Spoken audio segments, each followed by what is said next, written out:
கேளிர் அனைவருக்கும் இந்த செந்தமிழ் செல்லத்தின் பணிவான வணக்கங்கள்.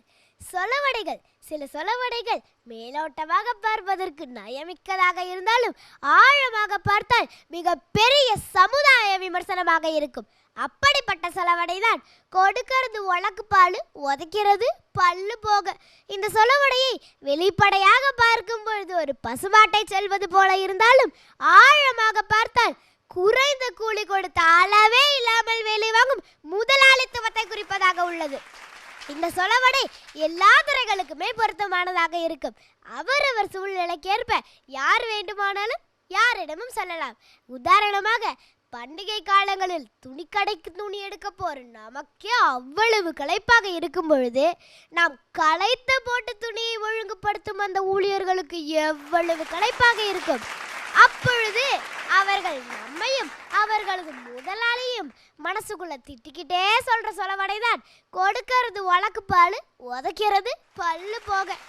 அவர்களது நிலைமையை அங்காடி தெரு திரைப்படத்தில் மிகவும் அருமையாக சித்தரித்திருப்பார்கள்.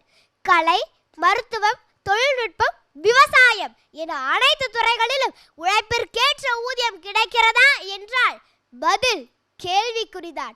இதற்காக பல இடங்களில் போராட்டங்களும் எடுத்திருக்கிறது. தேயிலை தோட்டத்தில் அற்ப சம்பளத்திற்காக உயிர் போக வேலை செய்யும் பெண் தொழிலாளிகள் நடத்திய போராட்டம் குறிப்பிடத்தக்கது.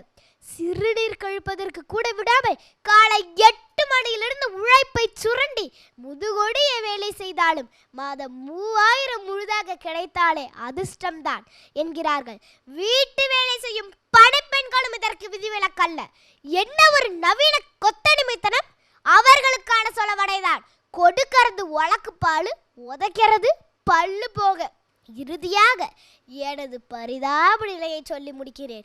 இதை செய் அதை செய் என்று என்னிடம் விரட்டி விரட்டி வேலையை வாங்கி கொண்டு முடிவில் ஒரு மிட்டாயை உனக்கான பரிசு என்று கொடுக்கும் பொழுது கொடுக்கிறது உலக்கு பால், உதைக்கிறது பல்லு போக என்று வெளியே சொல்ல தைரியம் இல்லாமல் என் மனதிற்குள் நானே புலம்பிக் கொள்வேன். என்ன செய்வது? தேன் எடுப்பவன் கைகளை நக்கியது அக்காலம். கைகளை நக்கினால் முதலாளி நம் சம்பளத்தில் கை வைத்து விடுவாரோ என்று நினைப்பது இக்காலம். இந்த நிலை மாறட்டும். வியர்வை சிந்தும் கரங்கள் உயரட்டும். நாளைய உலகை இனிதே ஆளட்டும். நன்றி, வணக்கம். ஒரு மிட்டாயை கொடுத்து இவ்வளவு வேலை வாங்குறாங்க அப்படின்னு சொல்லி ஆதங்கங்களை இந்த மேடையில் வந்து மேகாஸ்ரீ கொட்டி இருக்கிறாங்க. ரொம்ப நல்லா பேசியிருக்கீங்க. எப்படி பேசியிருக்கீங்கன்னு கேட்கலாமா? முதல்ல யார்கிட்ட கேட்கலாம்? ஏன்னா போன முறை வந்து ஐயாட்ட கேட்கலான்னு சொல்லியாச்சு, அதனால இந்த முறை அம்மாட்ட கேட்கலாம். சரி, முதல்ல அன்பிற்கினி அக்கா பேசும் பூங்காற்று கவிதா ஜவஹர் அவர்கள் மேகாஸ்ரீ எப்படி பேசினாங்க? வணக்கம் மேகாஸ்ரீ. வணக்கங்கம்மா. இந்த சுற்றை நீங்கள் ரொம்ப அருமையான ஒரு பழமொழியை தேர்ந்தெடுத்து பேசியிருக்கிறீங்க. உங்களுக்கு ஒரு பெரிய வாழ்த்துக்கள். நன்றிங்கம்மா. ஆக்சுவலாக இது பழமொழி கூட கிடையாது, நீங்கள் சொன்ன மாதிரி சொலவடை. இது ரொம்ப கிராமத்துப்புறம் இருக்கிற பெரிய பாட்டிகள் சொல்லுகிற சொலவடை. இது உங்களுக்கு யார் சொன்னாங்க? அம்மா சொன்னாங்க. அம்மாவே பாட்டி சொல்கிற சொலவடையெல்லாம் சொல்கிறாங்களா? அம்மா சொன்னதை நீங்கள் வாங்கிக்கிட்டு மிட்டாய் தரலன்னு அவங்க மேலேயே பழியை தூக்கி போட்டுருங்க. இப்போ உங்கள் அம்மா நினைப்பாங்க கொடுக்கிறது உலக்கு பால், உதைக்கிறது பல்லு போக அப்படின்னு. நான் உங்களுடைய சிந்தனை ரொம்ப அழகாக இருந்தது. ஏன்னா எளிய மனிதர்களுக்கு நம்ம ஒரு சிறிய தொகை கொடுத்துட்டு அவங்கக்கிட்ட இருந்து பிழிந்து எடுக்கிற ஆற்றல் இருக்கிறது இல்லையா, அது ஒரு பெரிய கொடூரமான ஒரு செயல். அதை ரொம்ப அழகாக எளிமையாக சொல்லியிருக்கீங்க. அதுக்காகவே உங்களுக்கு ஒரு பெரிய வாழ்த்துக்கள். நன்றிங்கம்மா.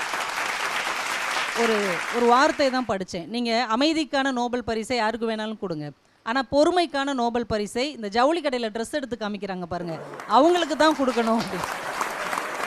உண்மையிலே அந்த துயரங்கள் எல்லாம் சுட்டி காட்டியதற்காக மேகாஸ்ரீக்கு வாழ்த்துக்கள்மா. நன்றிங்கம்மா. அழகான வாழ்த்துறையை நம்முடைய கவிதா ஜவஹர் அவர்கள் வழங்கி இருக்கிறாங்க. அடுத்த நபர்கிட்ட கேட்கலாமா? கேட்கலாமா? முதல்ல அவரை நீ சொல்லலைன்னு சொல்லி கோவப்பட்டாருன்னா பார்த்துக்கலாமா? போன ரவுண்ட்ல ஐயா தான் ஃபர்ஸ்ட் சொன்னாங்க. ஆல்ரெடி சொல்லியாச்சுல. அப்படியா? அடுத்த அன்பிற்கினி அண்ணன் சொல்லின் செல்வர் மணிகண்டன் அவர்கள். முதல்ல இந்த பிள்ளைக்கு ஒரு நல்ல பாராட்டு உங்கள் சார்பாக. பொதுவாக சொலவடை, பழமொழி அப்படிங்கிற விஷயமெல்லாம் அந்த 3 நிமிஷத்துக்குள்ளே என்ன பழமொழி சொன்ன சொல்லு பார்க்கலாம். கொடுக்கிறது உலக்கு பால் அப்படின்னு இருக்கு. நீனே உலக்கு பால் தான். ஆனால் உன் பேச்சு அடுத்தது என்ன சொன்ன? உதைக்கிறது பல்லு போக. ஆமாம், பார்க்குறவன் பல்லு போக பேசியிருக்க நீ. நன்றிங்க ஐயா. உண்மையாகவே இந்த சுற்றில் உனக்கு என்ன நான் சொல்கிறேன்னா, சுட்டி குழந்தையின் கெட்டி பேச்சு. நன்றி, வணக்கம். நன்றிங்க ஐயா.